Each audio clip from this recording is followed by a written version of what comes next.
चुनावी दावों के साथ प्रचार का रण भी तेज है। गृह मंत्री अमित शाह ने आज कई रैलियों को और शाम को न्यूज एजेंसी एएनआई को इंटरव्यू दिया। इस इंटरव्यू में उन्होंने केजरीवाल को मिली अंतरिम जमानत पर बड़ा बयान दिया। कहा ये रूटीन और नॉर्मल प्रकार का जुडिशियल जजमेंट नहीं है, बल्कि देश में बहुत से लोगों को लगता है कि ये स्पेशल ट्रीटमेंट है।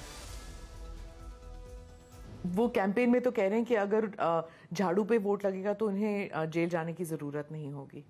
देखिए, तो मैं तो मानता हूं कि सुप्रीम कोर्ट का स्पष्ट रूप से कंटेम्प्ट है। इनका कहने का मतलब है जो विजयी होता है सुप्रीम कोर्ट उनको दोषी होने के बावजूद भी जेल नहीं भेजती।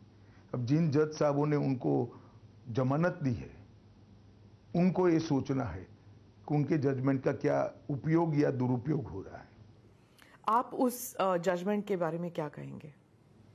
इंटरिम देखिए, सुप्रीम कोर्ट को अधिकार है न्याय की व्याख्या करने का, पर पहली बार हो रहा है कि मगर मैं मानता हूं ये रूटीन और नॉर्मल प्रकार का जुडिशियल जजमेंट नहीं है। काफी लोग देश में मानते हैं कि स्पेशल ट्रीटमेंट दिया गया है। गृह मंत्री अमित शाह के मुताबिक देश में कई लोगों को लगता है कि केजरीवाल को चुनाव को लेकर मिली अंतरिम जमानत स्पेशल ट्रीटमेंट है। उन्होंने ये बातें न्यूज एजेंसी एएनआई को दिए इंटरव्यू में कही।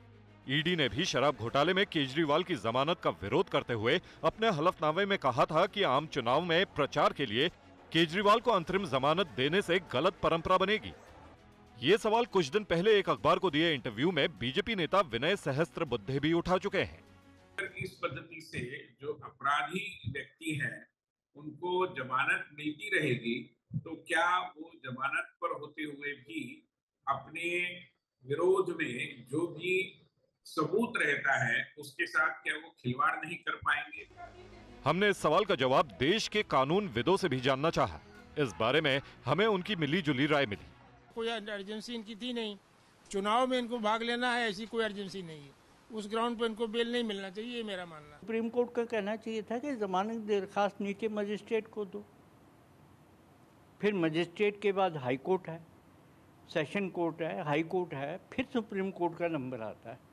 सुप्रीम कोर्ट ने अपने आप को कन्वर्ट कर लिया एक मजिस्ट्रेट के कोर्ट में।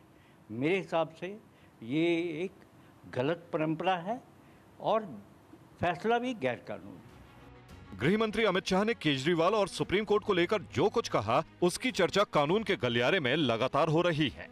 के लिए 2-3 हफ्ते कोई नेता अंतरिम जमानत पर रहेगा तो उससे केस पर कोई फर्क नहीं पड़ेगा, जबकि अदालत ने स्पष्ट शर्तें रखी हों कि वो केस के बारे में सार्वजनिक बयान न दे, गवाहों और साक्ष्यों के साथ छेड़छाड़ न करें। अरविंद केजरीवाल को प्रचार के बाद 2 जून को सरेंडर करना है।